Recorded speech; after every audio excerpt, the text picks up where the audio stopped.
Oh, hello, Kathryn. Cool. Lovely. Kia ora. Hi.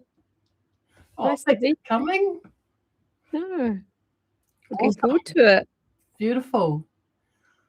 Yeah, welcome. We've got some. My eye is watering today. I don't know what's going on. Oh, we can't see Kathryn. It might be hay fever. But it could be. I keep doing this. That's what it is. Hey, I noticed there's still light in the sky tonight for the first time, I think, since we've been doing this This is the first time I've noticed that there's been light in a while. Yeah, it's coming back round.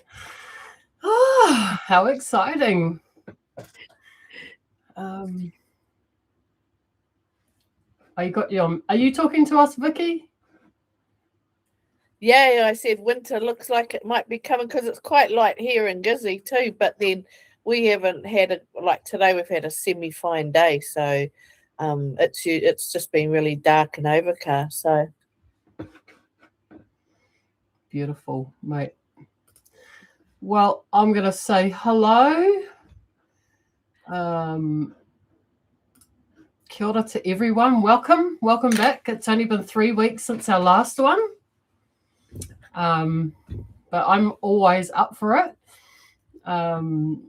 I can't remember why it was 3 weeks. Why? Because we put it off last time, Vicky? Because I had a big clash with the last one. So yeah, that's right. Yeah. So we put it off a week, but now we're back on track, back to every 4 weeks. So yeah, welcome everyone. I'd like to say a special welcome to Kathryn, who's with us for the first time, who I met, who came and had coffee with me down the road a week or two ago. And it was just like talking to one of you guys. We could have gone on all day, but we had to put a full stop on it and rain check it for another time because the day was just flying by. And but it was lovely to meet wonderful to meet another artist that's kind of speaks my language and who's interested in doing kind of what we're doing. So just welcome. Maybe we should just go around and say hi, who we are, so Kathryn can get to know us a little bit better, and then maybe something will come out of our round, or it won't. I do have a list of things that I thought I might have a chat about tonight, but you were last time, I think, Vicky. So I'll get Angela to open us up. G'day, Angela. Kia ora, everybody. Hello, Kathryn. Nice to meet you. Yes, my name is Angela. I am a weaver and I live in Tokoroa. I studied at the New Zealand Māori Arts and Crafts Institute in Rotorua and graduated this year. So loving weaving. That's part of what I thought a few years ago. I'm about to turn 60. What does that look like for me? What does 60 look like for me? What do I want to be doing when I'm 60 and I'm still able? And so I quit my job and decided to become a weaver. And so I'm in this world. I feel like an imposter, but luckily I've met a lot of people that are wonderful. And so I just kind of sit quietly on the fringes and watch what's going on. And I love coming to these Zoom huis. They keep me, because now that I've finished studying, I know, what do you do when you don't have a pā harakeke and you, I carry on creating and making, but so it's just a nice way to once a month get together and actually listen. I prefer to listen than to talk. So it's nice to see you, Kathryn. Nice to meet you. And hello, my friends. All right. Thank you.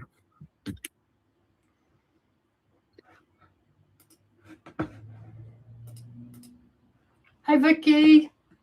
How are you, mate? Introduce yourself, please. Kia ora, Kathryn. I'm based in Taranaki in Gisborne. I totally agree with what Angela said, and more so at the moment, like in Gisborne, we're going through quite a flu epidemic. It's really bad at the moment. So I if you don't become a hermit in winter, you come more so at the moment because it's really, really bad. So I don't go anywhere or go out unless I absolutely have to, because we've, you know, it's been quite bad. So yeah, so I'm looking forward to seeing like winter come to an end, because it's kind of like been quite bad, the weather here in Gisborne too. So yeah, so I kind of feel like I'm ready to spring into a new lease of life soon, hopefully. Yeah, lovely to meet you. Good to catch up tonight. Kia ora. Yeah, so Angela and Vicky have been coming to these for a while now, Kathryn. So these are the panel. Yeah, so it's good that you've turned up tonight, because you're meeting the panel. Some real I don't want to use the word stalwart, it sounds a little bit witchy, but you know, the really steady, consistent people that come and really provide you know, some consistency and constancy for me and whoever comes along to the meeting. So yeah, I'm glad you've come tonight. Would you like to introduce yourself to us? Tēnā koutou. Thank you for introducing yourself and so warmly inviting me in here. I'm an artist. It's hard for me to say that now, because I've kind of changed, you know, from being a designer, my trade, and then also not leaving it but getting made redundant, and then thinking, what the hell am I going to do at 56 or something, and not being able to get work, and my job being taken over by AI. So I decided to go back to school, and so I'm doing my postgraduate, my Masters of Creative Practice at Unitec in Auckland, but I'm from Taranaki originally. Taranaki Tūturu, which is a iwi around the maunga, and one of them's called Taranaki. So we call it Taranaki Tūturu, so you know it's not Te Atiawa or, yeah. And I'm connecting back with my whānau and my whanaunga back in Taranaki. So that's my kind of journey. Everyone's on a journey, aren't we? But yeah, that's my journey back to where I'm from. And I've met some lovely people doing this, and one of them was someone that was at Unitec called Kathy King. I think you may know her, but we got to become friends because she's a weaver, and I'd done a bit of weaving at the same place where we actually met at this weaving class before we knew each other at Unitec. So yeah, and that's how I met Amber just recently, because she said, you must meet Amber. And I'm glad she said that, because it's really nice to have that connection with people that seem to, you know, I think we're on the same page. Kia ora. Thanks, Kathryn. Sorry, that was probably a bit hard, but you did well. I know it's not an easy thing to do when you're not even warmed up to suddenly introduce yourself to a bunch of strangers on a screen. So kudos, you did an amazing job. Yeah, thanks for that. And yeah, I'm a little bit, probably about, I'm getting close to 100%, but it's in the chest, eh, Vicky? It's in the chest. It's like, it's in the lungs. Kumaraho. You need the kumaraho. Get to the bottom of it. Yeah, that's the one that'll get you. Yeah, because I feel like I'm pretty much better now, but it's my breathing. It's like, I thought maybe it might have been blimmin' COVID or something, because I couldn't smell and taste, and yeah, but it's my breathing. I haven't experienced that. But anyway, who cares? Blah blah blah. I'm sick, so what? Big deal. But there is quite a bad kind of bug sweeping, the country by the sounds of it. So I guess that's a one of the reasons why we talk as well, because those things are important and they impact on us, they impact on our practice, they impact on everything. And it's nice to check in and see everyone and see that you are well. And yeah, we can keep an eye out for each other. Yeah, we had an amazing, oh, I see Niall's here too. Kia ora, Niall. Welcome, Niall.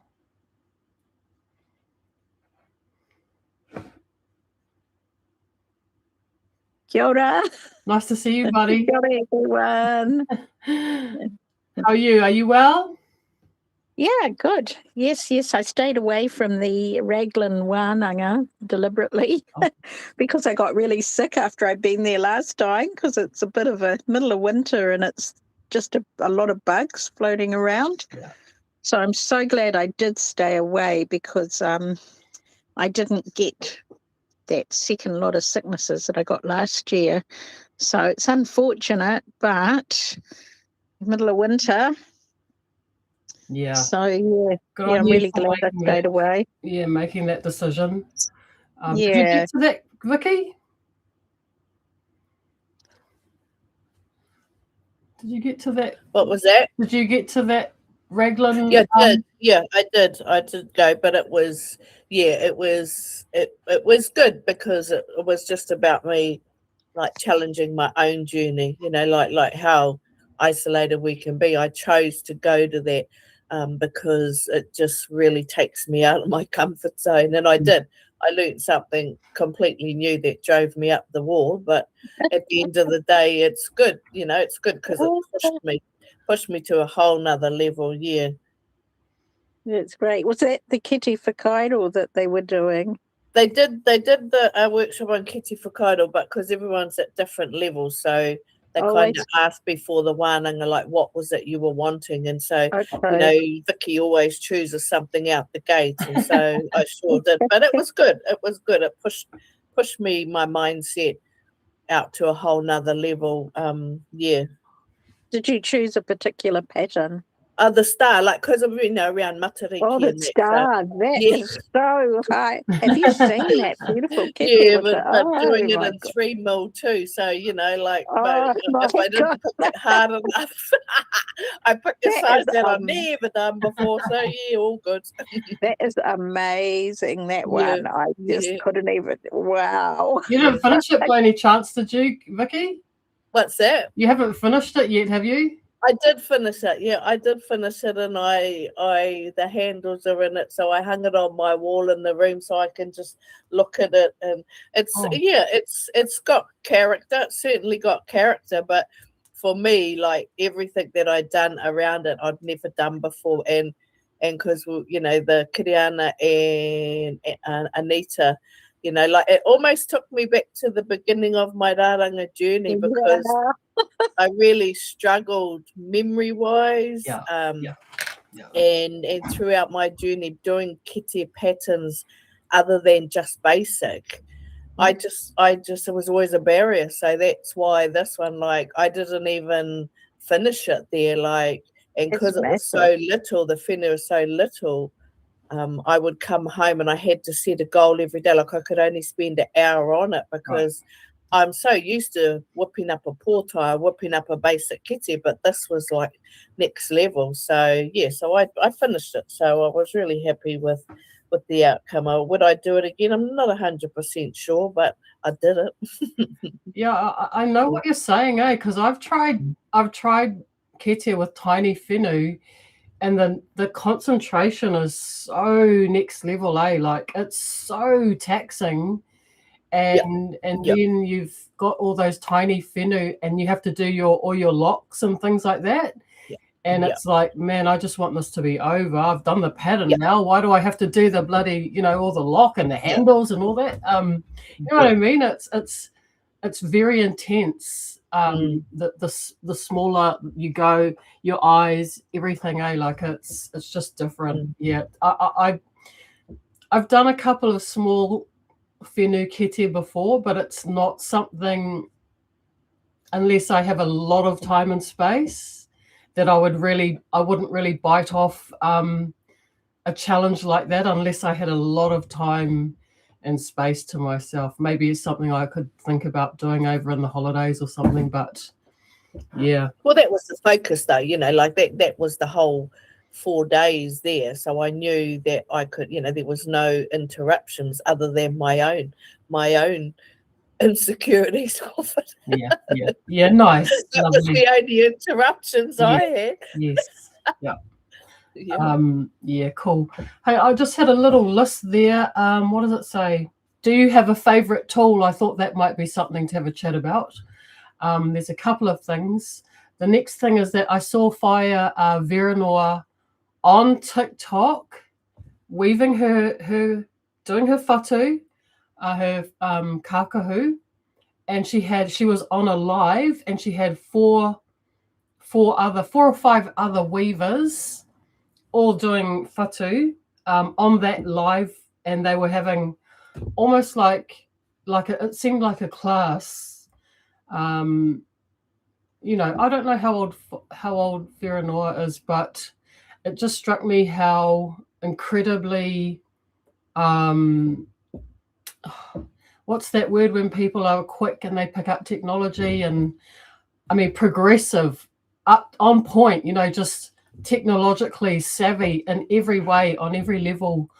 I was like, it was very inspiring, because I see how I get on this YouTube thing and I struggle every time, and then I see that lady, and she's on TikTok with a bunch of very young weavers, all kind of just hanging out and doing their thing.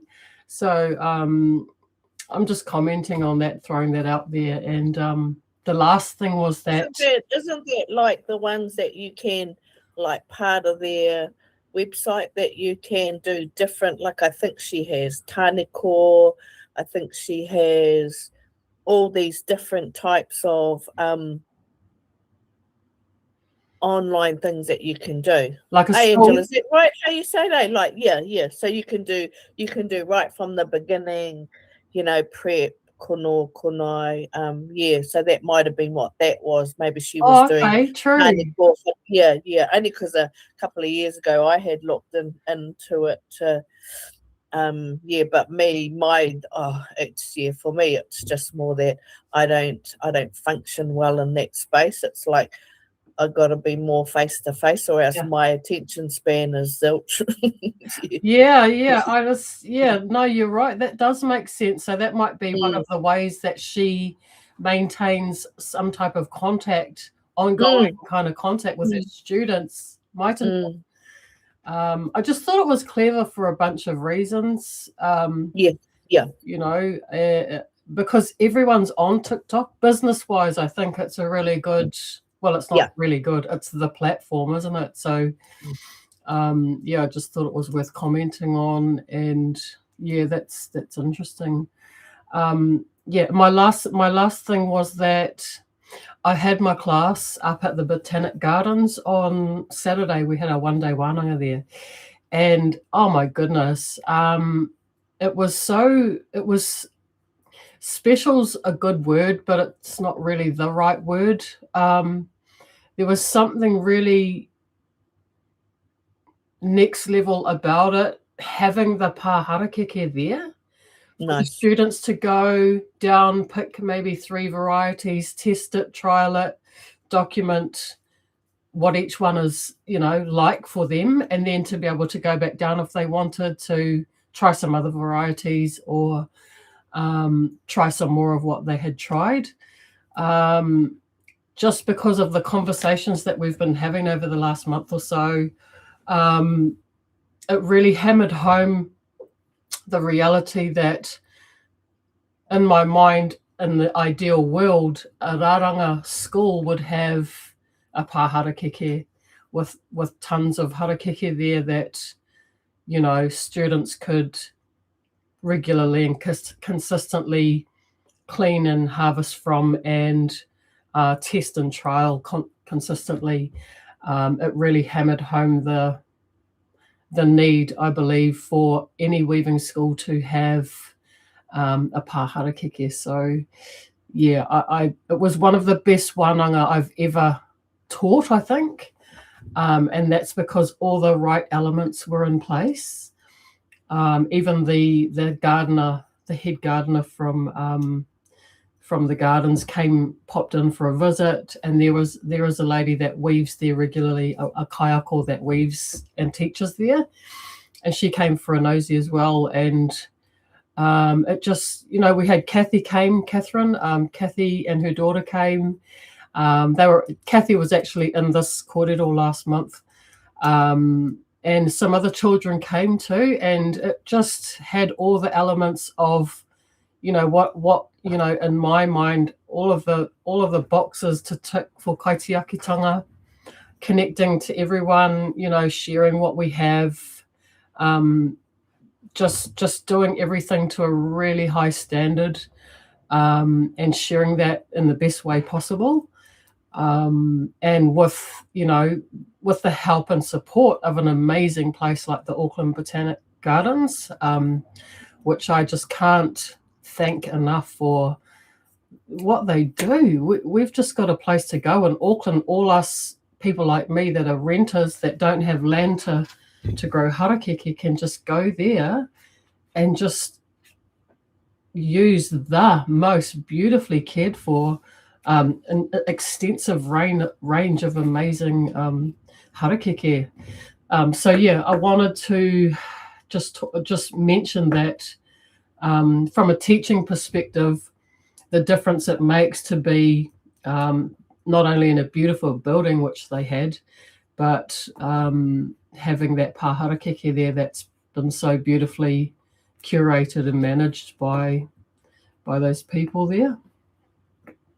That's cool though, and because like at my class last weekend, even though it was only my second weekend wānanga of this group, like I took my Rennie Orchison book to, because they're all very new weavers, and so this one they had to bring their own, because the first one I taught them how to harvest in that, and so we spent quite some time talking around that, going through that book. So I think that's awesome, because like every weaver that because I was saying to them, even now where I'm at, that's always my thing, is that when I come across a new harakeke or something, I do try to find out so that you know what it is. Yeah. Even though like I'm pretty well self-sufficient at my house now, like when you're teaching, like you said, it just takes it to another level. And I think that probably each class that I'll have, I thought to myself, I'm going to bring it in right at the start of each one, so it becomes part of their journey, so. And it was really cool because one of the students bought some harakeke from her sister, her sister is a master weaver, but her sister was saying to her, go to Vicky's class. So she came, and when she bought this harakeke, I knew it straight away. I knew it. It's one that I know. Yeah. And so I'm messaging her sister because I know her well. I said to her, do you know what this harakeke is? And she said, well, I was told it was this. I said, I don't think it is. So we're having this messenger conversation and then talking to the students, because this is one of the few that I absolutely know what it is. So I love that kōrero that you're saying, is that it should be part of any new weavers or any weavers, because it becomes more personal when you know that harakeke, and if there's a history, So I love that. I hope the weather's nice when I come up. I really want to go to that garden. I will go no matter what the weather, buddy. But yeah, it should be a textbook, like I'm the same. I sort of, for the couple of weeks prior, I asked my students to have a really good look through it and see if there was anything that not that every single variety is there, but many of them are at the Botanic Gardens. So it's just an amazing resource, that book, that catalogue, in alignment with that garden, which is, replicated around the country in a few places, and also has this really beautiful history to it that's sort of documented inside that catalogue really nicely. And I think there's even a foreword by maybe Rangi Māori or Pai Digger. I'm not too sure. One or the other, I think, have put a foreword in there. But what have you been up to, Miss Kathryn? What have you been Kathryn and I spoke, and we talked about her oku creations, painting with pigments from the ground and ceramics. That might be something I get into, but I actually make my own paint from uku, and then I paint that onto harakeke paper that I make. So that's my connection to harakeke. I have done weaving, but I can honestly say it's not my strong suit. But I enjoy it, but I just I get frustrated. So but I'm at Unitec, and I don't know if you know, but there is a pā harakeke here at the marae, and it was the plant that it's got heritage flax in it that was gifted by Rangi Māori. Yes. So hete. And so I don't use the good rau, the whenua. I don't use that. I use what gets chucked away. It's going to go into the compost because I'm not weaving. I'm making some paper. I'm going to pulp it all up anyway. So I have the butts and everything. Beautiful. And so just today I've been trying to make paper, but sometimes you get a variety that's really tough and it just doesn't work. So so that was a bit disappointing. That's what I've been doing today. But on the weekend I went back down to Taranaki and went to on the Friday there was I don't know what you call it, a keynote speaker thing with some academics like Graham Smith and Linda Tuhiwai Smith. They were keynote speakers, and some other speakers. Actually, I've got it here. And then the next day was a symposium, and it was amazing. Just because I'm from South Taranaki, I'm from New Plymouth, but our hapu is South Taranaki. And in the end, there was a guy he's an associate professor Horomona Horo, and he's a taonga puoro practitioner. I don't know if you've heard of him, but I'm related to Horos. So afterwards I went up to him, I'm like, are you related to the Horos in Waitara? And he's like, yeah, like that. And he's like really excited because he's only just connecting with his whānau down that way. And so he's got really excited. And I mean, this guy's been all over the world. He's been taught by Hirini Melbourne and several other to'onga. And so it was just really nice to meet a kasi. So I've been doing that, and that's and one of the things that they talked about is everyone's on that journey, and it is like, it's a bit of a cliche, but it really does come home to me. That's what is happening with me, and I might get back to weaving one day. What's a cliche, Kathryn? On being on that journey. I was just thinking, no one quite gets as excited as a Māori, when they hear your last name sometimes, it's like what? We really do love whakapapa. We do love connecting. I like to see that amongst all people happening a bit more, because everyone has whakapapa, and to me it's all interesting. But sometimes it's not until you come across the term whakapapa that you sort of start really appreciating, who people are and where their journeys have brought them from, and especially to a country like this that's just so far away from everything else. It really makes you think, what were they all getting away from to come so far? All of us at every level, on every wave of migration that has come to, we're very near South, what is it? Antarctica. You couldn't get further away from everywhere in the world. So yeah, I think I always find it fascinating to, you know, just even the first little thing that you find out about someone's, you know, background is always fascinating, isn't it?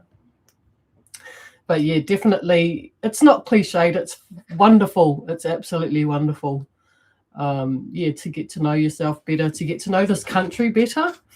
That's one thing that harakeke and weaving really has shown me. It's rewoven me into this country. Yeah, rewoven me and helped me land in this country and see myself in a way I hadn't seen myself before. And it's refreshing. It's nice. I like it. Yeah. I wanted to ask you, Kathryn, so your compost, do you have something set up at Unitech for yourself? So when they do the kaitiaki of the harakeke, the Flax Plantation, the harakeke, they have the corrections guys come in on a Friday, and if that day they're doing a tidy up, then all of the rau get put into a little pile, and Nice.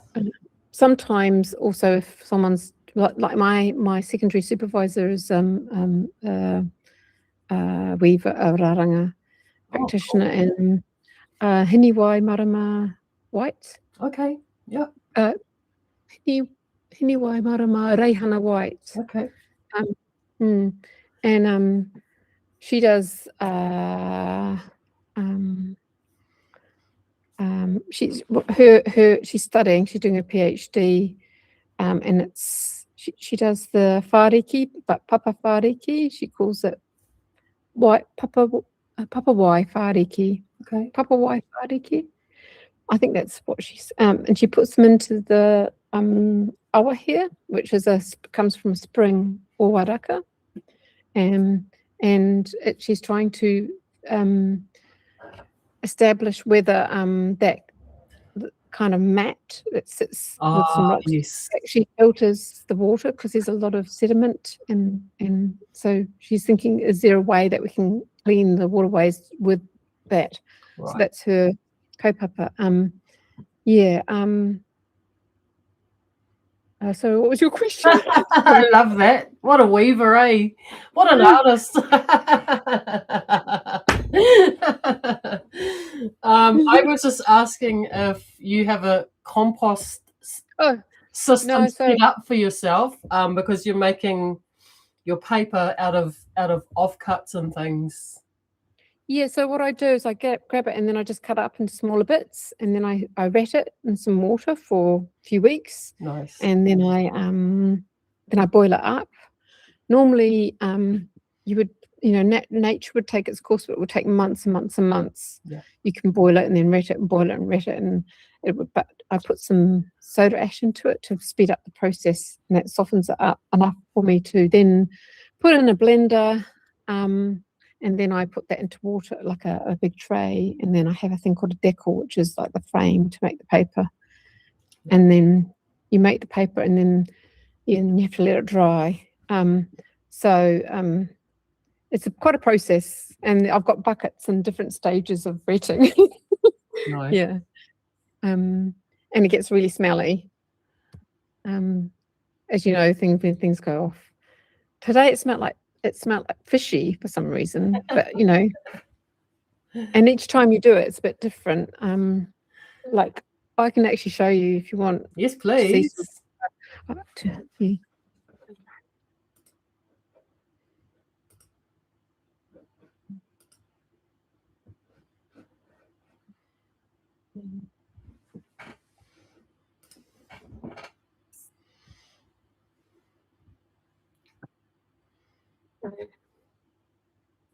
Sorry.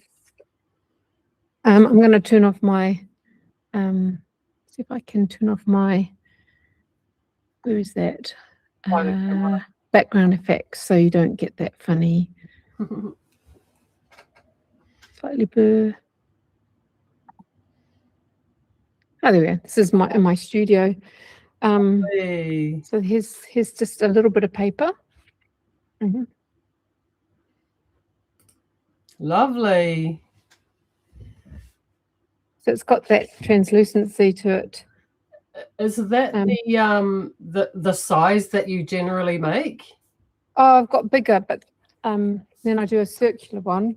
Oh, lovely. And you can see it can be thick on one side and thin on the other. It's like quite organic. But I'm getting now doing it all like 3D stuff, and it's kind of crazy, but it's kind of like this. Wow, cool. Amazing. Fantastic. Yeah, so and then I'll paint that. And has that dried on something? Yeah, I'll put it over the top of like some shapes. Some rocks and things. And then it's like it's like when you get some packaging and it's that cardboard. It reminds me of egg cartons. Yeah, egg carton kind of style thing, but it's got all the texture in it. Beautiful. That's so cool. Yeah. So that's and then I'm going to scale this up, so it's really big, and then I'm going to put paint that I make from clay, uku, on that, like kind of, yeah. Beautiful. I've got some. I'll get something else for you.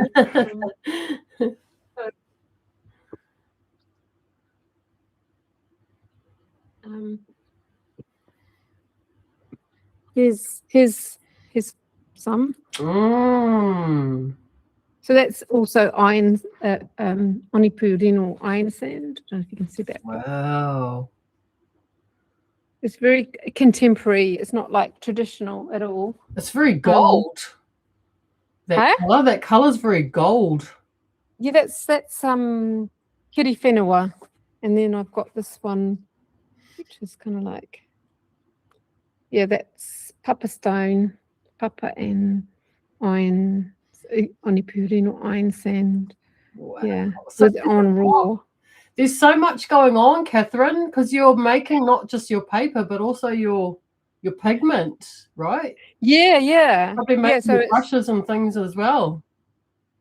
Yeah, and these are watercolor, but then I can also mix it with it's called acrylic with a K, so it's an acrylic medium that it's non-toxic. So all my stuff is non-toxic. So if you could literally just put that back into the soil and it would just go back and it would just that's so nice. I love that. Yeah, and then I can show you the raw stuff. I get so excited.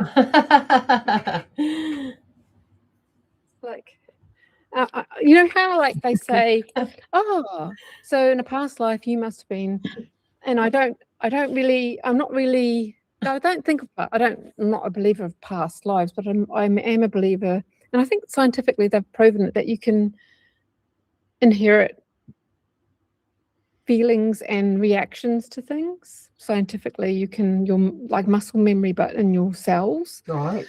And you know, someone who's good at raranga, there'll be someone in your background would have done that, and then I'm like, well, what would have mine? I'll be rolling around in mud. That's what I was good at. So, oh, hang on. So this is what so I'm wearing the same color. Wow. This is kokowai, which is this kind of yellow orangey color. Oh, that's a bit light, but it's a bit darker than that. And if you fire it, it turns red. Wow. And that's what they call kura. So kura is another word for red, and it's what you would have used to make paint with, and it was sacred, would be in whare, and it would be used on your skin in ceremonies, and also on bones. So it was because it's like part of the creation story. These two different ones, is Papa Tuanuku and Rangi Nui, when they separated the blood. Yes. Or there's the one with Hini, I never know how to say her name. I'm terrible. Hini Huya. I'm terrible. I'm still learning Māori te reo. So don't worry. And her, you know, kura waka. Kura waka. Her Yeah. menstrual flow. Yeah. So that's very sacred. But then you've just got like papa, which is the grey, and just a normal like ochre, and then that's the iron sand. But if in its raw form, it's, love it. I'm trying to find some good stuff for you. It's kind of like this. Wow. It's just clay. It's just clay. You can find this anywhere. It's papa. And this is like a mixture of things. Wow. Yeah. So you just grind that up and add I do actually wash it as well. Mm. It's called it's a word for it where you kind of wash it and then the fine particles drop to the bottom and then you pour off and the best stuff is at the top. Wow. Anyway, I'm so into it. I just it's so infectious. Your excitement. And so you made all of those colours that you've got there. Yeah, and then I can fire them to change the colour as well. Yeah. And then they used to paint onto kōrero.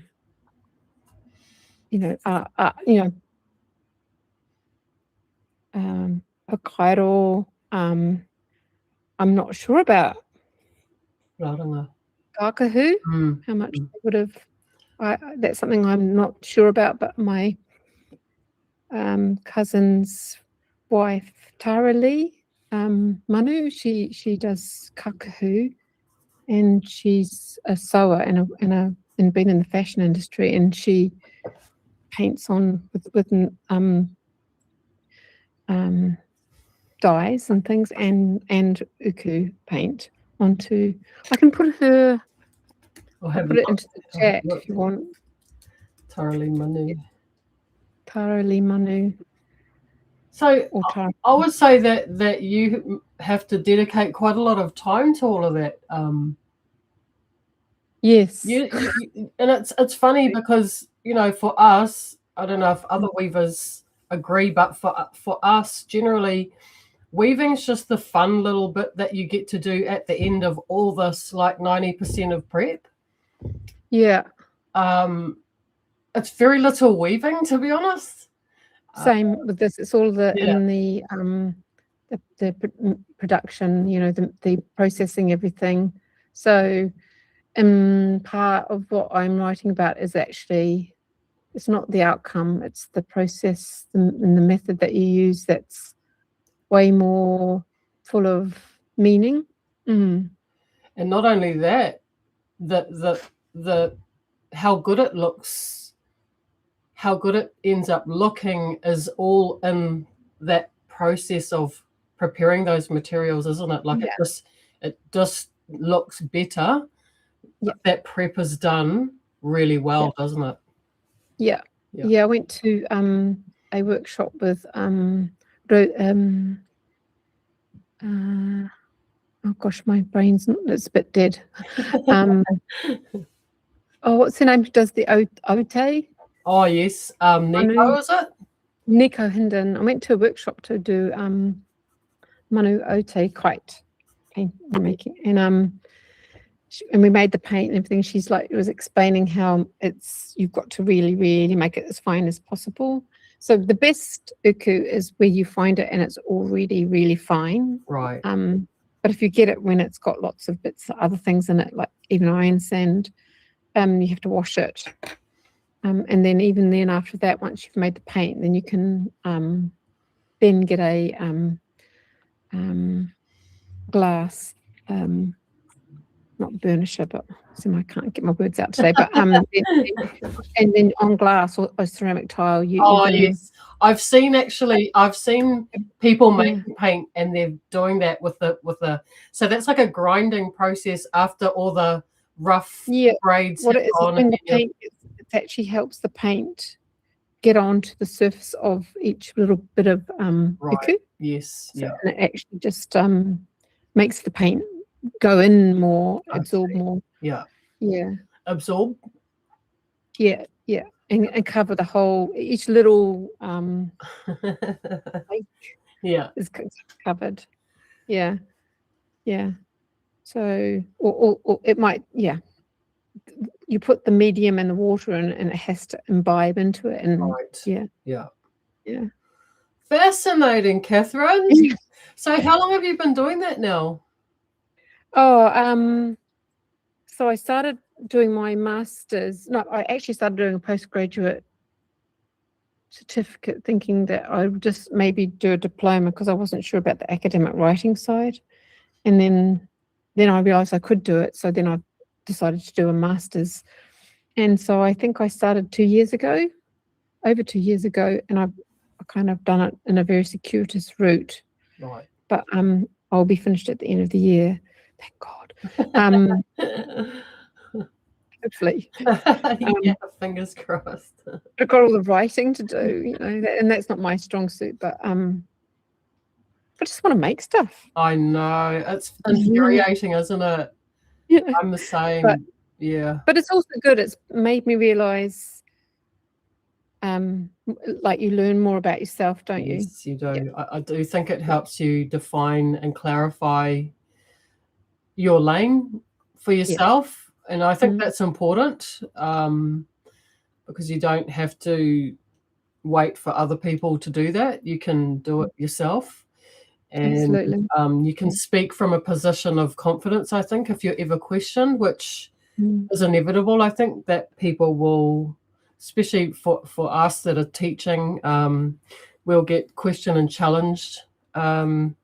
So it's important, I think, to be able to, stand in your lane and say whatever it is that you are. Say or not say. Reserve the right to say, well, I don't have to answer that. You've got no right to even question me about that, or whatever it is, whatever your answer is. But I do believe that for me, it's not necessarily for everyone, but I have found so far that the process of going through the masters has helped me really let go of a lot of stuff and really see myself a lot more clearly and what I'm trying to achieve and the things that I want people to know by the practice, by my practice and by what I share and how I share it. I like it. It's made me a lot quieter in a lot of ways. It's given me a lot more. I don't have to check, what everyone's saying or thinking about what I'm doing. I'm a lot less concerned. And that's, anything that can give you that, I think is helpful, isn't it? Yeah. Absolutely. Yeah. I'm kind of an extrovert person. I go out, I love meeting people and everything. But when I get into my zone here in the studio or down when I'm making, I don't have any music on. I'm not one of those. I'm just so absorbed by what I'm doing. Hours go like that, and I'm not talking to anyone. And my relationship is with the material. I'm like, that's my little friend there, Yeah. Lovely. So can I ask you do you have an aim? Do you have an aim or do you have an ethos that you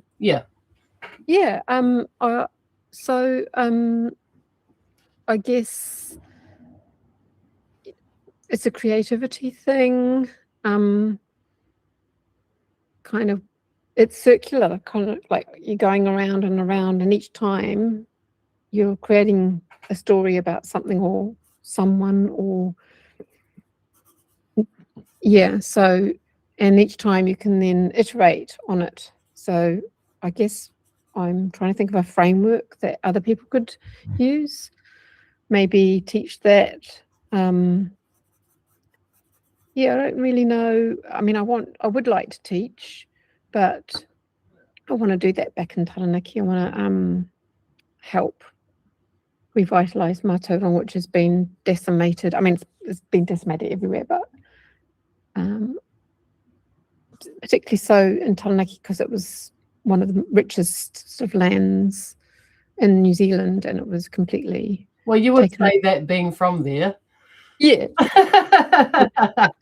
apparently the Waikato used to come and raid Taranaki and take the women back. Oh, sounds about right. Yeah.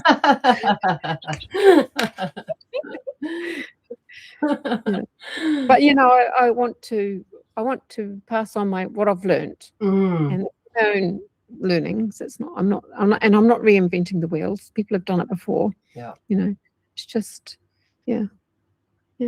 Well, that's, as you know, that's what this channel's about too. Like, this will probably reach this information will reach people, and it's just talking about it in front of others is part of being a good kaitiaki, isn't it? And ensuring that it's alive and breathing. So it's interesting that's part of your why. I love that. Yeah, and my own connection. Yeah, back to where I'm, because I lived overseas for 26 years in London, and in that time, that's when my brother found out about our whakapapa and where we whakapapa to. We knew someone, but we didn't know who. Right. And so I'm catching up.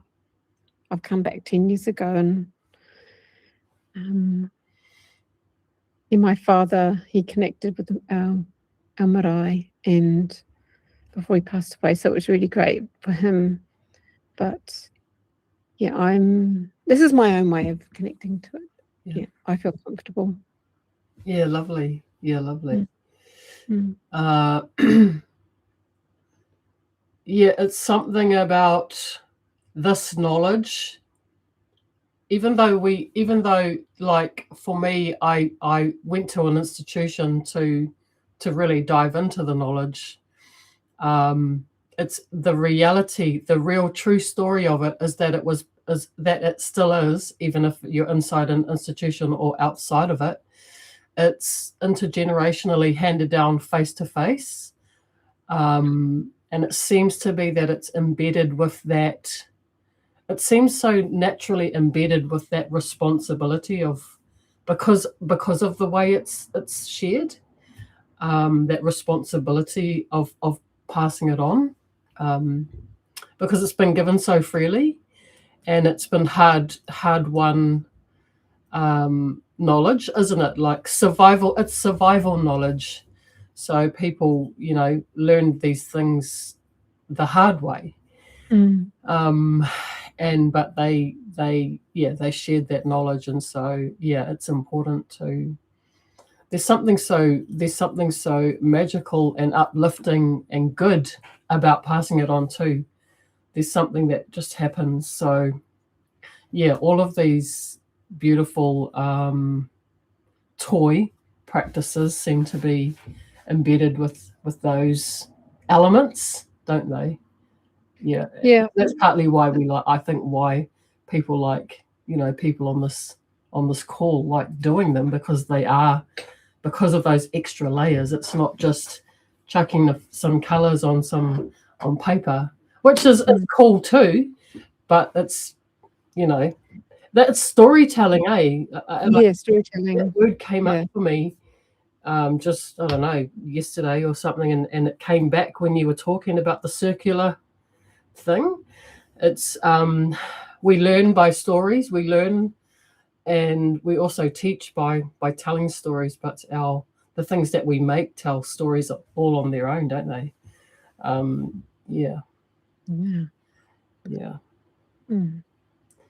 Nice.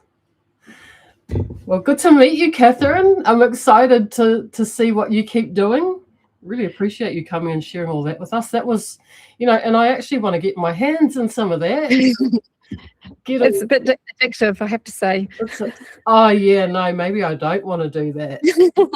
I can't afford to take something else up. We'll just support you to do it and watch you do it. And then and ask you good questions that help you clarify your practice. Yes, that would be great. Awesome. What have you been up to, Miss Angela?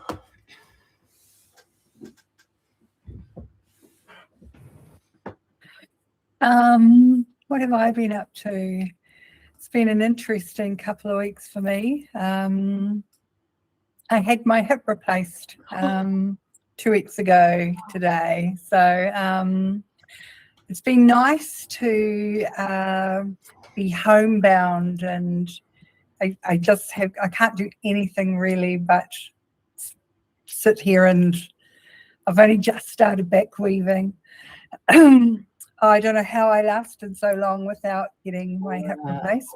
And I think that was partly because of the journey that I was on. And so I was stubborn and thought it's not a problem. I can carry on. And then my body decided to tell me, no, you can't, not anymore. And so, but I'm grateful for my body to get me all the way through to graduation. And then my husband was like, that's it, we're going to go and get that problem solved. So it's been a nice 2 weeks of sitting here at home and just relaxing. And I've been on social media a little bit. New Zealand, NZ Mackie took part in the New Zealand Fashion Week, and I had 2 pieces that were on display, one of my kakahu and a piu-piu. So that was nice to see it flash up every now and then, and I'd get excited because wow. Like, hey, that's mine. I made that. Oh my God.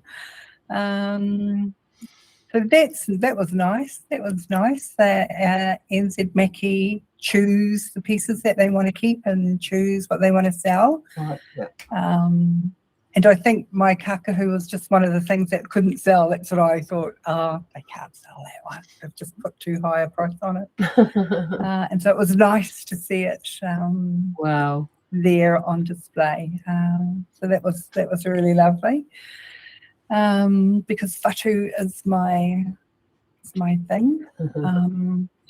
Listening to Kathryn about the different natural resources that we use to dye. So I went down in the valley at Te Puia and harvested or dug up kai kukawai, and I boiled waiwai, and so I dyed a whole heap of my muka. And then when I made my poi taniko, I used the waiwai and the kukawai muka as part of my pattern, my taniko pattern.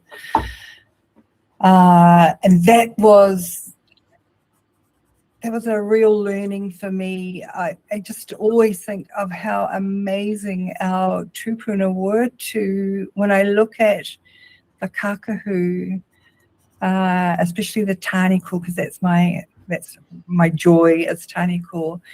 I just think, wow, how did they do that? And some of those, I've been down in the archives, and some of those colours are still really vibrant. Yeah. And and we've got a natural dye wānanga coming up in Rotoiti soon, and I'm excited about that because it's been cancelled twice, and I've been like, why?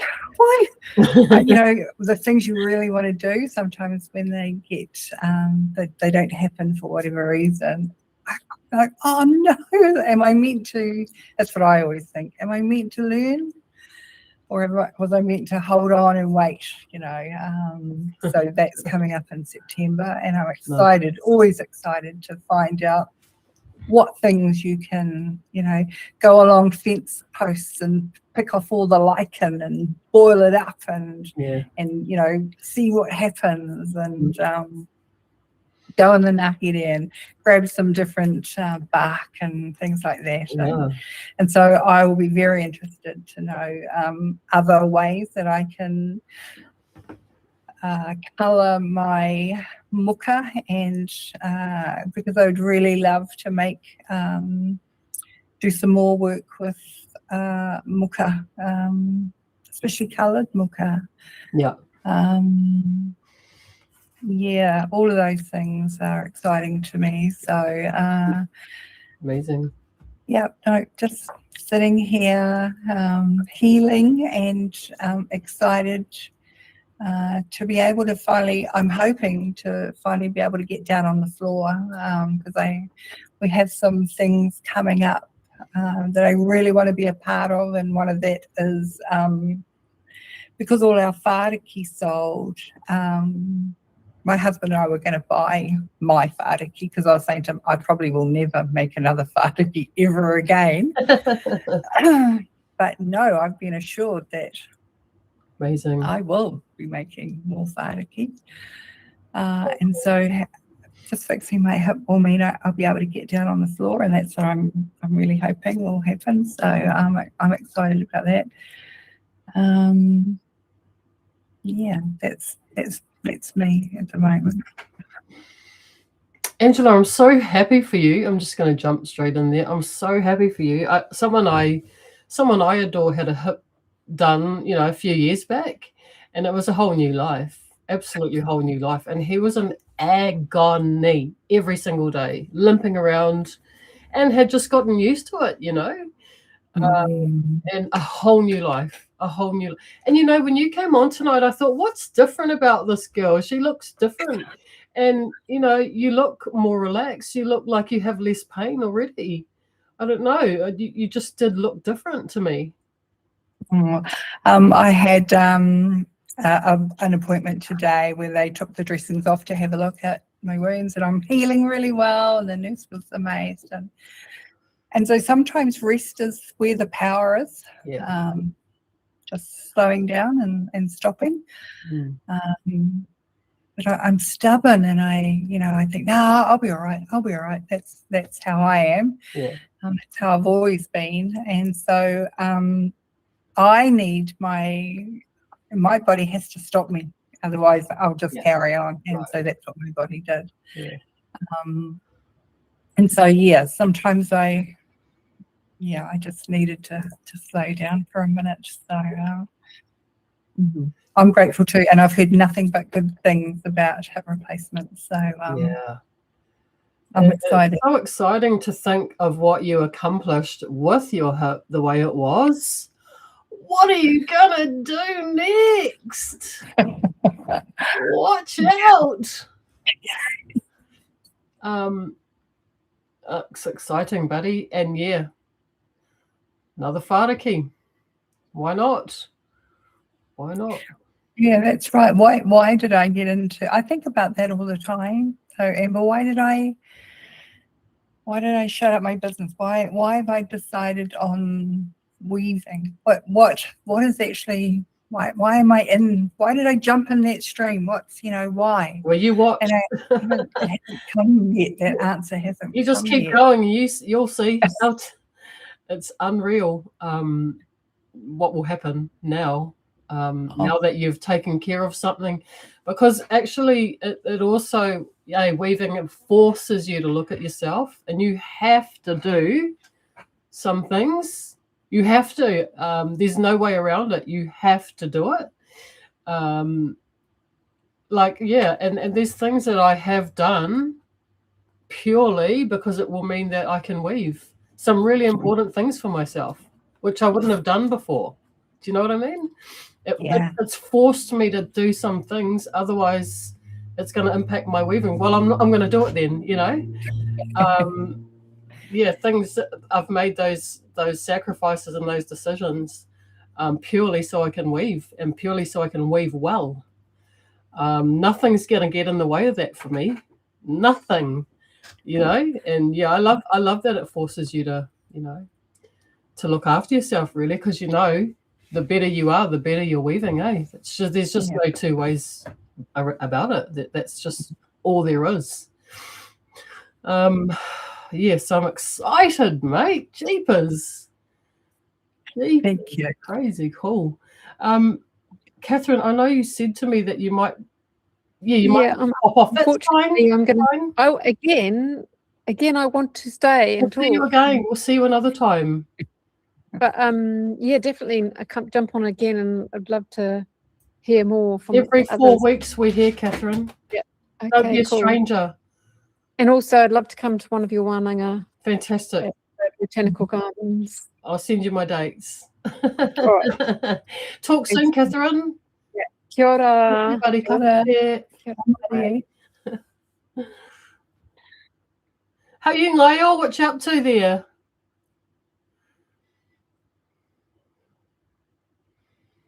You're muted, buddy.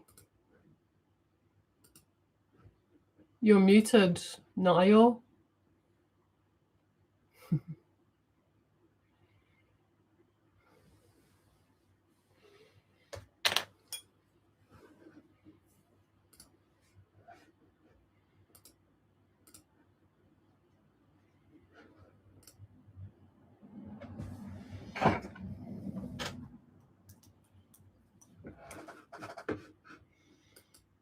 Any luck?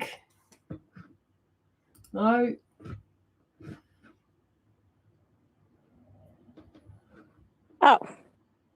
Oh, so it works when you turn your screen off. That's strange. Can you hear me now? Yes, perfect. Sorry. No worries. That was my technicalities. Yeah, I've been doing kete for. I do one Māori style weaving, kete for kōrero, or I've been doing other ones, like kete whiri. But this one's I'm doing kete for kōrero. And then I go off and do an Irish style one. And then I do a Māori style one, then an Irish style one. I'll show you my Irish. I'm still working on it. It's a bit of a, hang on. Whoa, this is my latest one. Hang on. I'll try and show you. Can you see it? Oh, yes. Oh, that's lovely. Yeah, it's got a little lid. I love it. It's got a long thing. Yeah, and the pattern, hang on, where is it? Yeah, I'm just seeing if I can see it. Where is it? No, I don't know.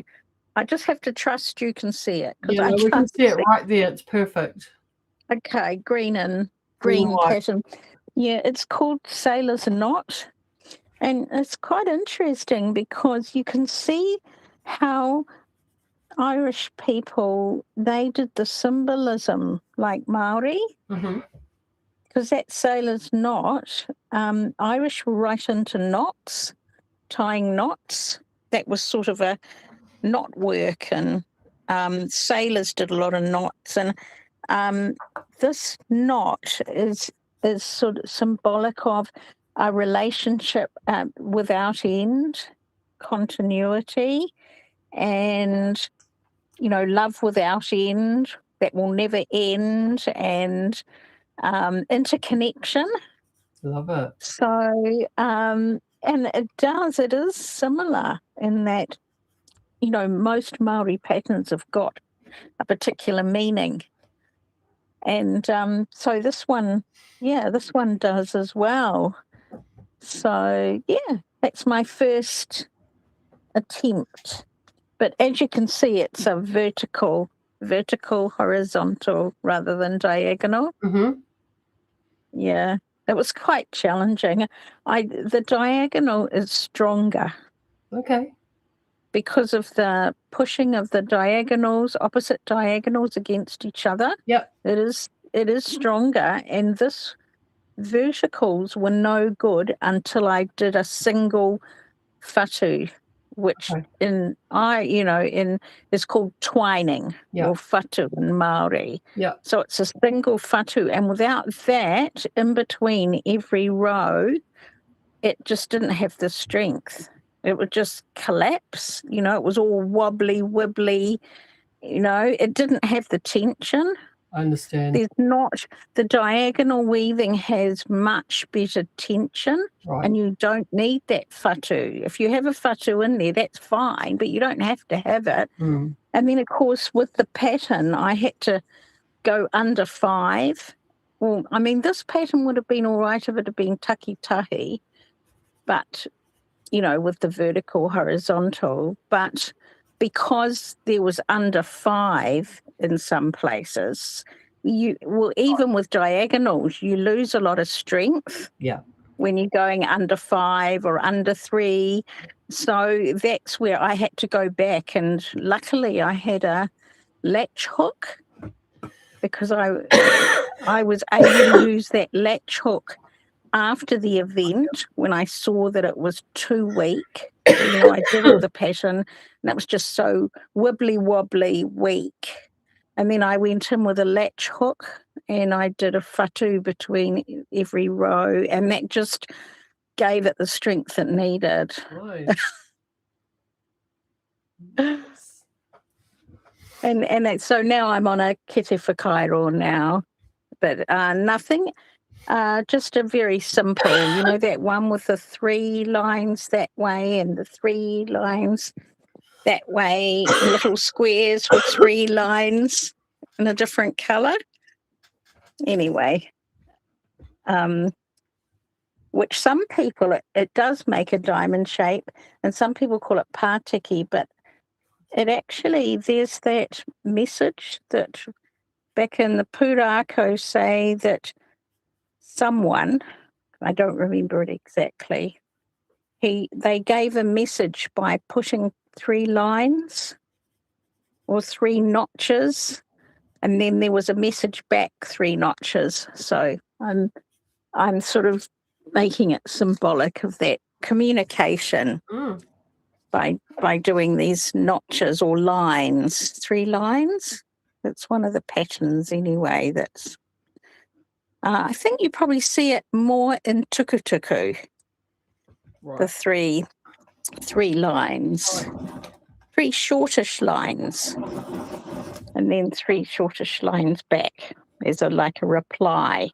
Okay. So yeah. So what is? Oh yes. I've applied for takiura.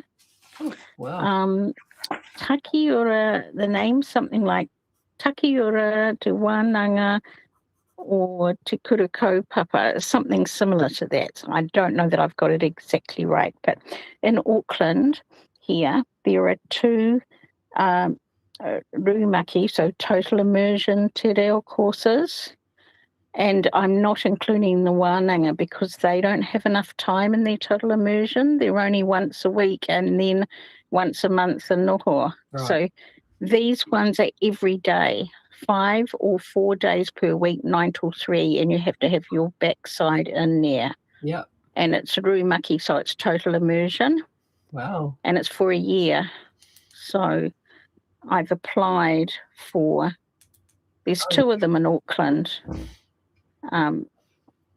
So this is the one that they also, after you've been through rūmaki, or if you're a native speaker or a fluent speaker already, you don't need the rūmaki course. Then if you want to, they have the teacher training courses for the kōrero as well in the same school. So that's in Mount Albert. And they've been doing it for about 30 years or so. Wow. So... yeah, so anyway, that's kind of where I'm heading maybe next year. There's another one called Ihorangi, which is in Henderson, but which has got kind of a Christian background. Right. But it's 4 out of 4 days a week, 9 till 3. Okay. Rūmaki. Right. So, yeah. Because I couldn't quite make level 6 at the wānanga. Right. I'd done level 5. Right. And I just couldn't wasn't fluent enough. So this should push, Nice. You've got to be, languages are languages. You've got to be surrounded by them. Yeah. It's really hard if you're, and you need to be thinking in the language as well, so that it comes to you first before English, so that you're not translating from English to Māori all the time, Yeah. Oh, what a busy lady. Yes. No, just, yeah. But I do weave all the time. I can see that. I've picked it up. Yeah. That's amazing. I've really enjoyed hearing you talk about the Irish and the Māori, and you're sort of contrasting those things continuously. I love that. And I also love what you said about the Irish style, where you're doing squares as opposed to diamonds. Yeah. That's right. I think those types of baskets rely quite heavily on frames often, don't they? To give them their strength. Yeah, well, they use rushes. So, and we've got a lot of similar, and in some cases the same plants in our rivers and lakes. But I used harakeke this time because I decided I want to learn the technique, and it's really hard trying to use a new material plus a new technique. Or I best just to learn one, and then gradually move to to the rushes. But so basically, it's a type of rush work. Right. Yeah. Yeah. I'm sorry. I actually really loved how you were talking about the knots as well, the sailor's knot, because in my writing recently, I've been looking a lot at the term indigeneity, or what is that? And that's interesting. And for me personally, a lot of it comes down to navigation. And you see all of these techniques, they all tie back to navigation, or creating waka, creating sails, and all those types of things. Really fundamental, foundational human things around exploration and navigation. It came up again when you were talking about the knot work and the sailor's knot. We really are fundamentally, culturally, there's those real fundamental same things that we all have done. And it's really embedded in our weaving. You can see the story of our navigation in the weaving. The Irish have had, I think it's something like 750 years of English colonization, and they're over it, you might say. Do they talk about the Vikings at all in their history, or is that more the English? The Scots and probably the English had a lot of Vikings, but they came in. They didn't just maraud. They actually came in and settled, and most people from that area have got Viking DNA there, because those Vikings, they didn't just maraud and run off. They actually settled in there, and their blood's all mixed in with everybody else's. The Irish have got there's also a lot of that. They call them Iberian if you do a DNA test, and if you've got ancestry. I've got Irish. My name's Hanlon. That's an Irish name. I've got Irish ancestry. It's one of my strands, and there was the Spanish. So it's called Spain now, but it was called Iberia. Oh, right. And they came in, long time ago, and so you find a lot of people from the British Isles have got this. Will come up with Iberian and think, "What the heck's that?" Right. I see. But there's a lot in Irish as well. But, you know, like as a child, like I'm 65, so, you know, I was brought up seeing the troubles on TV, seeing all the wars. It was just constant wars. Northern Ireland, so and so, you know, just like it is these days with, you know, Ukraine and so on. And someone was always blowing someone else up and all that. And always it was marketed that the IRA were the baddies. That was what we were, that was the general idea we were given. IRA are terrorists, you know, baddies. Anyway, it was made out that it was a fight between the Catholics and the Protestants. And just one, and of course, I just soaked it in because I was a child, you know. Or no, I got the idea that religion was really bad from that. But one day, it just suddenly, the penny dropped, probably about a year ago. Oh, gosh, it wasn't the Protestants and the Irish. It was the indigenous Irish, who happened to be Catholic, against the colonising English, and they seemed a whole lot of Scots in there who were Protestant. So it was the Protestants against Catholic. It was really the indigenous people against the colonists. And it was just, the English didn't want to market it like that because they didn't want to be seen as the interlopers or the colonisers. They wanted us to think that it was a religious war, and it wasn't. And that's why the Irish are speaking up about the Palestinians now, because they're saying, you know, we're in this position, you know, you guys, like the IRA, they didn't make them get rid of their weapons until a lot of progress had been made down the line. They weren't going to put down their arms. And the Irish are now saying that Hamas should not be forced to put its arms down when there's nothing happened. You know, nothing has happened.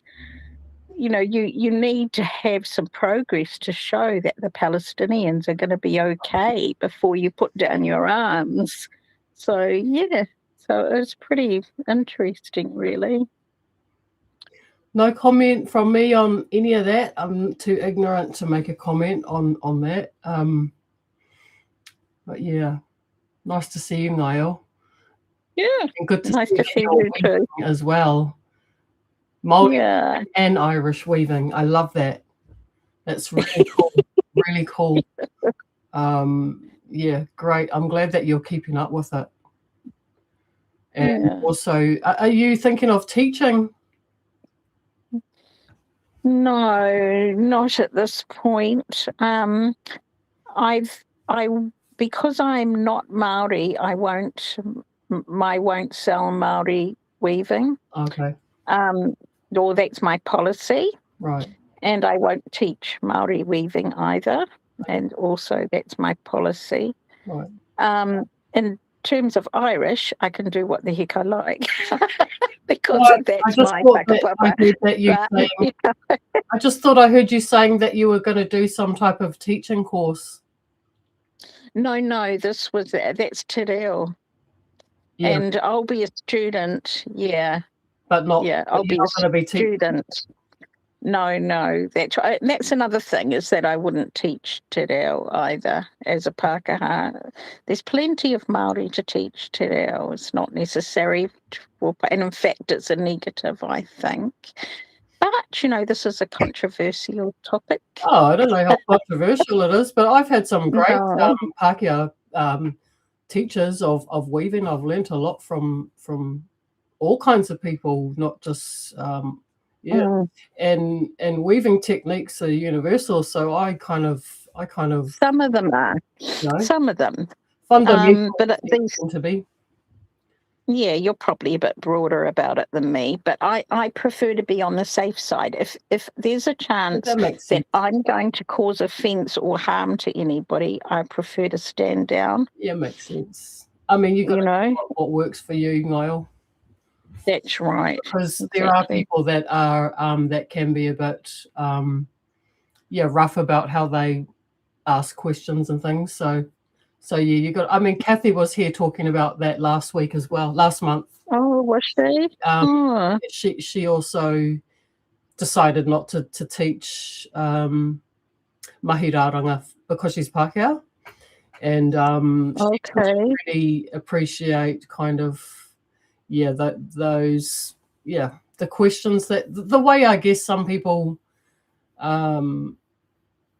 question you if you're not Māori. But I tend to believe that if you've gone to wānanga and you've learnt, then that's you're qualified to to stand in your learning and your understanding and share what you have, what you've worked hard to know and understand. But it's a personal journey, and it's a delicate situation sometimes. I understand. It is. Yeah. It is. Yeah. Yep. And the trouble is that if I was Māori, I probably wouldn't like it, you see. So therefore, you see what I mean? I don't wish to be a hypocrite. Yeah, you need to be able to stand by what you believe in, and that's it. Yeah. And being Irish and Jewish and all the rest of it that I am, and English, I wouldn't like it if an English colonizer turned up and started teaching ancient Irish symbolism, and I wouldn't like that because it's still threatened. All that knowledge it's still in the process of people trying to retrieve it, and for a colonizer to come in and kind of take over, sort of like a takeover. I've actually heard of mahiraranga almost dying in some areas were it not for a Pākehā having learned and shared it and kept it alive. So I guess you can have good stories, bad stories, all kinds of stories. That's right. Yeah. So I personally don't. I think it's for everyone, but that's me. That's me. If I learn something, no matter what it is, I'm allowed to share it with who I want to share it with. I do. I'm not so harsh that I won't teach an individual person. Yeah. Like I had a friend that I took to Kaiwhatu, to the wānanga at Kaiwhatu, and she was Māori actually. And I was her support person, which meant that she was able to come there. She had, because she was a beginner. Yes. But of course she's taken off now. And so I'm happy to do that on an individual basis. It's more taking the formal role that would concern me. And being held out in public. Yeah. Well, see, even me sitting here now, like this is a chat between weavers or friends.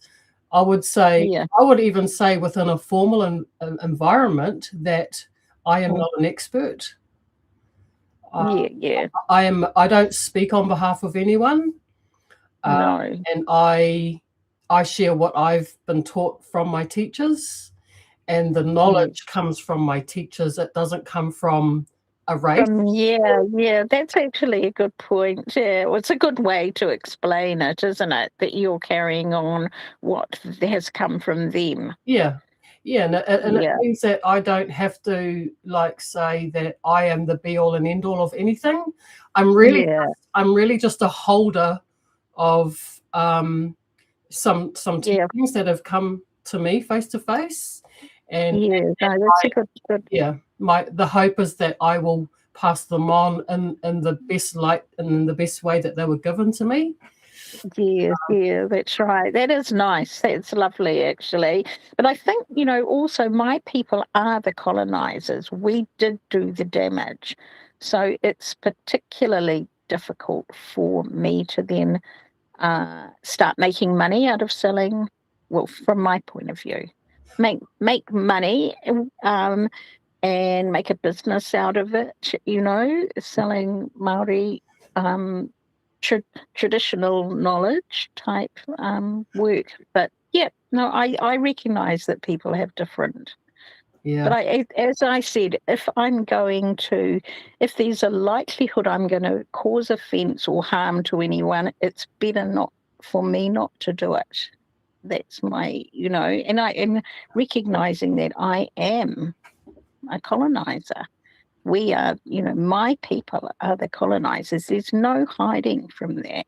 Well, I got to say, I've got some Tongan ancestors that were pretty not shy about being bullies all over the Pacific, and I've probably got some Māori ancestors that were pretty rough too. So I don't know if anyone has a monopoly on that term, to be honest. Yeah, I think the good thing about weaving is that the more I talk about it and the more I share it with others, the more similar I see we all are, and that I think we've all done terrible things.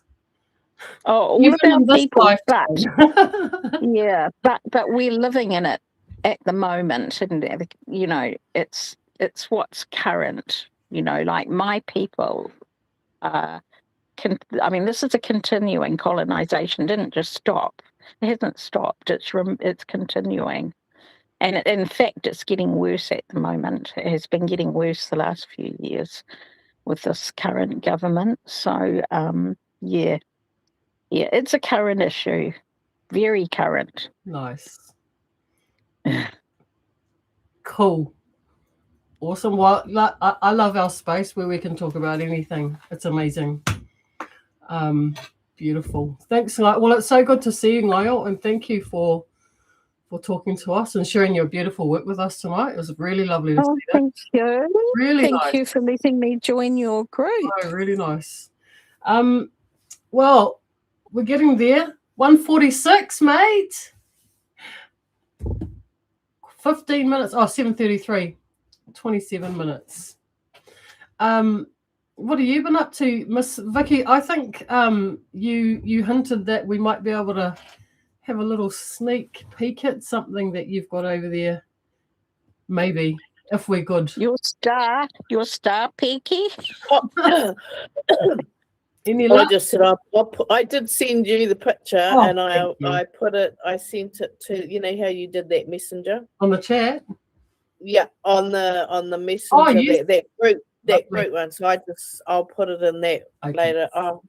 I'll put it in there. Thank you. But anyway, I'm just going to change the whole direction of what you guys are talking about, because that's what I'm good at. Thank you. What I've been up to, I've been up to very little actually. But I've actually been in this cocoon. I reckon it's really like being a cocoon, but I can feel this momentum. Like this weekend is actually meant to be like a beautiful weekend. So I've already set beautiful as in spring weather. So I've already set the goal for Saturday. I'm going to go and do a big harvest. I'm going to go get muka. I just need to just overdose. I really need to overdose because I've just been no mojo, no momentum, and so I come from working nearly 4 weeks, every weekend to finally scaled it back to just my one job, and it's taken quite a big shift. But yeah, so I'm looking forward to this weekend. But actually, you dropped something before. You said something. What is your favorite tool? Did I hear you say that? So I caught that, and so my favorite tool is this. Mm-hmm. So for me, it's like when this is in my hand and I go to the harakeke, that came to mind straight away when you said what was your favorite tool, because that. Can you show it again, Vicky? It's my grunty Stanley knife. Yeah, this is and I thought I'd lost it. I absolutely thought I'd lost it, and my husband went and bought me another one the other day, and then I found it, so I took that as a sign. Because it just hasn't been used yet, but I'd left it in a bag. But yeah, it really is my favorite tool, because I know once, even when that's where I went off before to go and get it, because to me it's it's kind of like getting back my mojo, getting back, and both hubby and I are really looking forward to our trip away to Auckland. It's really timely. I'm looking forward because it's kind of like you know, like my wings are starting to fly, you know, get out of that cocoon. And yeah, so we've been talking about it quite a bit the last few days, because it's literally 2 weeks, I think, yeah, till, yeah, so we're really looking forward to that. Yeah, but I'm just pleased for me that, you know, when you said that, it might have been something quite insignificant, but it was like, I sat there and thought, what was my favorite tool, you know, and that was it. I thought, once I know this is in my hand, unless I'm doing something really naughty, which no, is that that this is my, you know, once it's in my hand and I know I'm going to harvest, then there's, yeah. But yeah, definitely this Saturday, because I've been hanging out to do muka. Haven't done muka for months, yeah. And then hanging out, like, from that experience at Raglan, like working with 3 mil, never ever done something that small. So I've set the goal to prep 5 mil. I'll go for 5 mil, not 3 mil. That's just nasty. But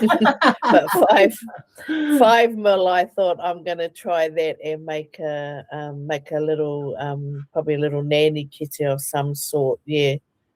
But I've got an opportunity. The EIT where I do contract to, they've been running lots and lots of ACE courses here, which is great.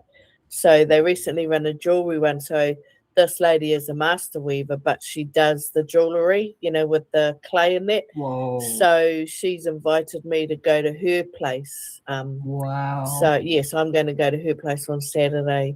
And so yeah, I'm happy. I'm happy because I kind of feel like I said, I'm breaking out of that cocoon. I'm really looking forward to it. Yeah, very much so. And yeah, I'm very much so looking forward to the Auckland trip. Just a nice trip away. Yeah. But yeah, not been up to much. I've been trying to do reading because, you know, like, it's just been so, if it's not wet, it's really cold. And yeah, and again, like I said, I was just reading today, like our DHB, our hospital there is in the red zone. They call it the red zone. It's in such critical state, you know, because in our community is so, it's honestly, it's like an epidemic. And so one of my students messaged me last weekend when we had one, and she's recuperating at a rest home, and she said they're on lockdown because that flu, that I think it was influenza A. Yeah. One of, you know, the schools around here are just like putting all these notices out, you know, so it's just kind of like, you know, you just think, oh, this is just, you know, it's just quite freaky sometimes. But yeah, so no, I'm looking forward to this weekend to get my hands back into some prep and some muka, yeah, because I've been seeing these beautiful. I've seen lots of. I've never made the neck pieces before, and I've got a real desire to. I pulled actually some of my muka out earlier, and I put it on the table because I really want to make a couple of you know, because I've never done that before. Never done a muka kete before. Nice. So that's another one that's on the, like, when I go to this lady's place on Saturday, if that's a really good muka, I might utilize that. But I really want to do these things that I've not done before. Yeah. So yeah, so that's probably about me. Lovely, Vicky. Yeah, I've been finding, just reflecting on muka, that I've enjoyed doing a lot of, well, I haven't actually extracted enough for myself, but I've been testing quite a lot, and I've been teaching my students muka this last maybe few months. And one of my reflections is that I find it's quite okay to do at this time of year. It seems to come off quite well. It seems to extract quite well, and it's different to making. I found it different to making rāranga whenū, making muka in the winter. It's not as bad because it dries a lot more easier than whenū for rāranga. So I sort of, just on my own personal little journey, I found that making muka through this time of year, possibly in Auckland, maybe that's another part of it. It's just a really quite a good time of year to do it. And I have noticed in the summer that it gets quite sticky and hard to kind of extract. So yeah, I've been having quite a bit of success, I think, with my muka extraction through this time of year. That's something I've noticed. And yeah, it's good to hear that. I mean, not good to hear, but it's I'm not surprised that I got sick, because yeah, I mean, and I didn't get that sick, but it was enough to knock me over. I actually never ever miss class, but I've been away from class. I've had to do like Teams video classes because I was just too sick to like go in.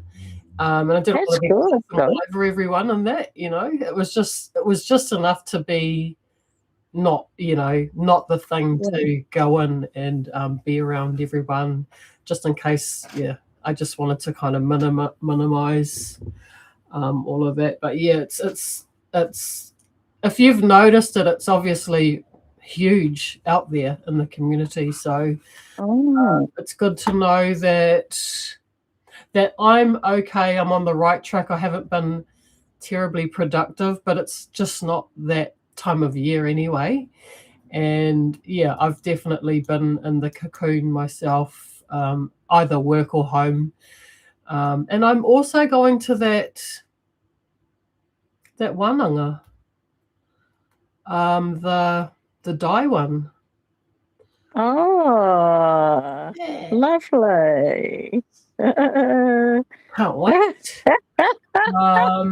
Well, that's the plan anyway. It's in the calendar, so hopefully I may nothing comes up and I miss it. So I'm really looking forward to that, because yeah, like you, Vicky, I'm just always working or studying, and it's never like just a bit of my own kind of fluffy, frivolous fun, doing something that I want to do that's got nothing to do, even though it's going to end up, being part of work when I come back with that knowledge. But I won't be running the wānanga, which will be so nice for me, just to be able to be in the wānanga and not having to run the wānanga and, make sure everyone's looked after and all the bills are paid and all that kind of thing.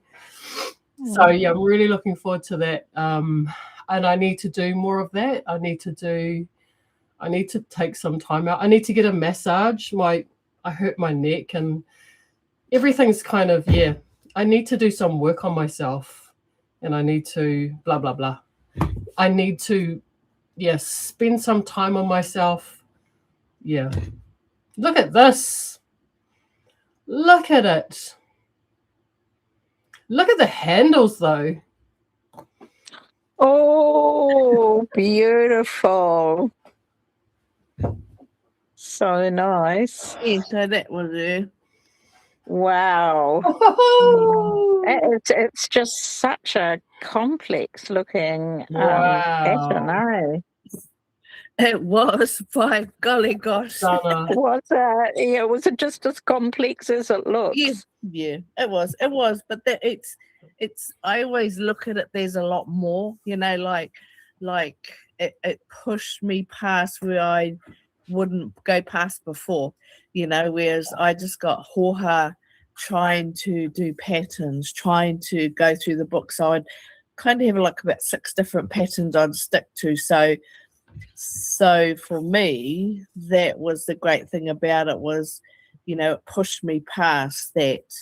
It pushed me past all of that. So now it's just kind of like, I can do it, Wow. But just, it just took me back to like my beginner days, really, because, I just couldn't retain the information, counted my colours wrong, and then it was just like the way they prick their whenua, it's like they do like do the full 12 mil, and then you split it I've never done that before, like setting up the papa where it's never done. Even that, it was just like, it just drove me up the wall because I just couldn't get it. So they split it afterwards. Yeah. So that's why I thought my goal is when I go harvesting this weekend is that I'll prep 5 mil. And I'll make a nanny kete, with a pattern, not the star pattern, but something else, just because I've achieved working with the 3 mil. I've never done that before, never ever. The smallest I've ever worked with is just a 1/4 inch. So I thought, well, I'll try the 5 mil, but just to get my mojo, get my flow going again. And I tend to just I don't do much dyeing. Haven't done. The only reason I did that dyeing was because of that pattern, but it's just, it's not good drying weather. So I just don't go there. I just don't go there at all. So, but yeah, so I'm looking forward to getting back into it.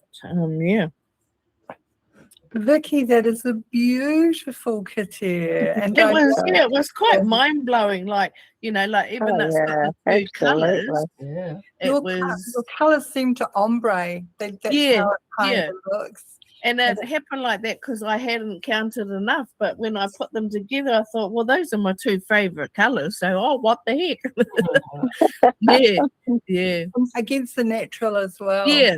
It's really stand out. I mean, who knows, even if I try, the only reason it turned out so big was because, like I had set the papa up and I thought, I don't think I've got enough colour. And then, so I thought I'll try a smaller one. But because like I said, it pushed my whole mind to somewhere where I'd never been before. So it's just like, you've got to go and challenge that. Now, well, I do anyway.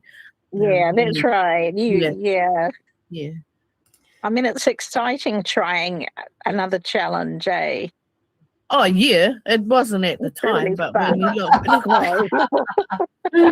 I just couldn't get over how poor I got, and that's what reminded me of why I stopped, because I just, it's just like any new study, like as you get older, the harder it gets.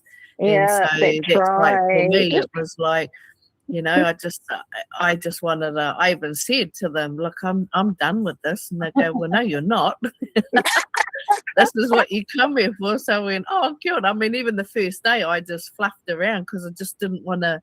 I knew what was to come. I know what I'm like when it comes to to when I finally sat down to do it, and then that's why I owed it to myself to finish it, but.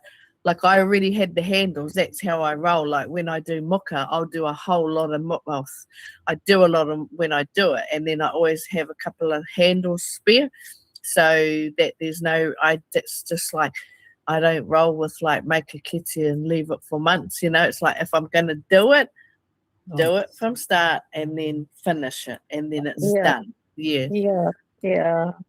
So. Wow, that's just like a level up. It was. So It was in every way. Where I'm at. Yeah, in many ways. That's why I hung it up on my bedroom wall so I can just look at it and just, look at it and go, "You did it! You did it! You didn't think you could, but you did it." How many whenu is it? I think it was 144 by 144, I think it was. Yeah. Wow. So that's 300 basically. Yeah. Wow. 3 mils. And your handles? What have you done with your handles? Oh, I always just do a 3-plait, but I've tried different ways, but I like when you do the 3-plait, instead of turning in, I turn it outwards when you plait it. Oh, yeah. And I just like the way it sits. It just it just sits nicer when I've tried like 4-plait and that, but I just like doing that way. It just seems to give it a nicer finish. You're talking about rolling it outwards, are you? Yeah, rolling it outwards instead of when you're doing you roll it outwards, and it just gives it a whole the whole different effect. It looks super flash. It doesn't look like a normal plait, you know. No, it almost gives you the look of a 4-plait. Yeah, but it's I just find that it just seems to be my mojo with the handles with that. Rolling it outwards instead of when you're plaiting it. You roll them outwards. One of my I have never done that before, but someone gave me that pattern and I just gave it to one of my students the other day. And, do you do alternating colors? I set up because I thought I had enough. So, you mean for the star pattern? For the layout? So I had it in my head. It was going to be all purple, so that's why it's different. Like it wasn't alternating, but if I was to do it again, I probably would alternate it. But that's why when I got to set the papa, it's like, oh, damn, I haven't counted right. Right. Yeah, so that's why it's like I see that. Yeah, I didn't mean to. I didn't mean to. I didn't even notice that actually. But so is it like color, white, color, white, color? How did I do it? I don't even remember. Yeah. You have to actually. I think it was the purple. I had the purple and then the natural, and then when I got along, realised because I did 6 patterns, and then realised there wasn't enough purple. So then there's 6 patterns of purple, then 6 patterns of the malachite. Yeah, I see. Yeah. But it was obviously meant to be that way. But it was really I always look at that when I struggle like that, like what's behind that, And so that's why I hung it on the wall, because it's just always making me look at it that where it's pushed me to, where that's been a barrier for quite a number of years, just me and complex patterns. Yeah, very complex that one. Yeah, I don't really do patterns, to be honest. No. And it does take me a lot. It takes me a lot of effort and concentration to to do. And that size, I'm used to just give me enough, I'll make a portrait, and a couple of hours later, here we go, so to just be able to sit and do an hour a day. I mean, it took me a whole day to set the papa up. A whole day. I can understand that, even that for me, that was just a new thing for me too. So, and so once I got home and I hadn't finished it, so I thought I don't do unfinished stuff. It's just, it drives me up the wall. So that's why I thought, right, 1 hour a day, and it took about probably 8 days after, and then I let it sit for a couple of weeks, and then I just thought, right, put the handles, because it's got quite a good wave in some areas. But I only did the handles, I think, last week, put them in there. So that's why I said I'll hang it on the wall. So there's more to it, When there's struggles like that, there's always more to it for me. Yeah. It's an unpacking over time thing, Yeah, it is. Yeah, exactly. Yeah. Do you is that an old pattern or is it a more modern pattern? Do you know? It's I asked because Kiriana and Anita, there is different star patterns, so I'm not sure. Right. I'm not sure. I think it might have been brought in from overseas. Someone went overseas and saw that and said, could I take that pattern back? Because, Indonesia and Malaysia, they use the diagonal style as well, I think. It's what even when I, learning because transitioning out of that pattern and then to finish it off, that was a whole, because you don't have an udder with it. Right. You don't have an udder with this pattern. Oh, that's very complicated. The learning for me too. It was kind of like chaotic was the only word that made me walking away from it, because it was into chaos, so it was really chaotic. Even when it comes to trying to come out of it, and because it was just me, there was no one here to help me, so I just thought, let this be whatu driven, because I don't know what the heck I'm doing. Oh my goodness. Yes, I've Yeah. never tried a pattern where there isn't an ara. Yeah, You know, same. that would be Yeah. completely new for me. Yeah, I yeah. think, isn't it that one that stands up like that? Is it whakatutu? Yeah. Does that one Yeah. have an ara? No. Whakatutu? It's I got don't two think it ara. does, It's got two ara that are concurrently, Yeah. Oh, But that's two really steps. basic compared to this, this Oh, yeah, having this one and then absolutely. trying to come out of it. It was just like I said, Crikey. it's really chaotic, and it just was like, so lots and lots of learning with it. So yeah, Yeah. lots of You learning. must be quite hard. You must have to sort of picture where you're at all the time. Well, or try something. to. Try So, to. Yeah. Try to, but So is there a sequence? The repetition, is there a repetition of Yeah, the sequence? yeah. Right. But it would Yeah. be a big sequence, wouldn't it? Because, Well, like, it it's is, and not- then there was two kōrero they teach, like you're climbing here, and then the other one you're climbing the mountain. Well, that might sound easy to them, but Yeah. when it's one's going this way and one's going that way, like your Yeah. brain, Yeah. because it's so new, my brain just didn't fathom Yeah. it. It's just Yeah. like, because it's like I said, one goes that way and one goes that way. It's like, this is Wow. weird. A constant battle in my Yeah. mind. So you Wow. rewire How it, the hell again, does this work? almost destroying your brain and rewiring it all at once. Yeah. Yeah. It's like really, really complicated feral knitting or something, Yes, you know?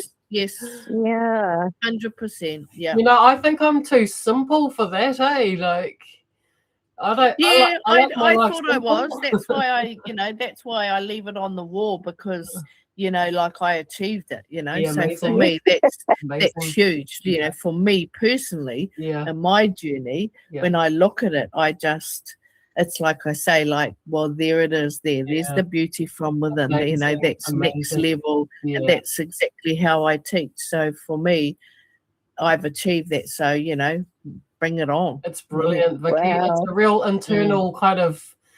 You've hit. Yes. You've climbed Everest with that one, Yeah. Oh, that's Everest. It changes you, Yeah. One of those ones that changes you, Yeah. Mount Cook. Yeah, I reckon. Brilliant. Yeah. Brilliant, buddy. Yeah, well done. Yeah, see, all I'm trying to do all the time is make everything as simple as possible. So Yeah. Because you're like that teaching, is kind of, to me, it's almost like, it's like insanity almost. Yes. You know what I mean? Yeah. 100%. Yeah. Yep. I'd shy away from things that drive me insane, kind of thing, Yep. Yeah. Yep. I like peaceful. Oh, no. Vicky quiet. chose that. I chose that. So there we go. Amazing, buddy. Very, very, very inspiring. Just the level of, I'm going to do it. That's very inspiring, buddy. Yeah. Appreciate it. My goodness, that was very ambitious of you. Oh, You very. chose one of the most difficult patterns. Yes, I out. did. That's me. Oh well, look, ladies, we've made it. It's 7:59. Look, I just want to thank you again for another amazing kōrero. I love what we do. It's just wonderful. Thank you, everyone. Any last words? I've learned so much coming to these meetings, because there's people that are doing, like the other lady that was there with all the clay painting with the clay, you just sort of, it just sort of brings it in, stuff that is, it's really interesting for me. Yeah, cool. But, I haven't kind of delved into it yet. So it's lovely to hear that from people. Awesome, Loyal. Yeah, this is a classroom for us, our ongoing, classroom. A harakeke that we continue to cultivate and nurture for our for our nourishment. And our kaitiakitanga, so that what we do, there's a record of it for the left behind us when we're gone. And that people around the world and people Māori overseas might be able to, hear that call back to. Well, that's right. Yeah. Yeah, so we do get a lot of comments from people like that, you know, that are hungry for their culture, and you know, but just thanks everyone. It was lovely as usual. My cup is over full, and I'm just excited. The daylight was there, when we started, so that's really hopeful. Hopefully the weather might warm up a little bit soon. Look forward to that. Yeah, definitely. Yeah. So just take care of yourselves and stay on top of your vitamins and keep warm. And I look forward to seeing you and hearing all about it in the next 4 weeks. Might be seeing you, Angela, at some point. And you, Vicky. This month is jam-packed. It's going to be a busy one. So, I better get off and get some rest before it all starts. Before I'm ready. All right then, ladies. Thanks again. It's been amazing, as usual. Love your company. Appreciate you so much. Talk soon. All Māori. All Māori.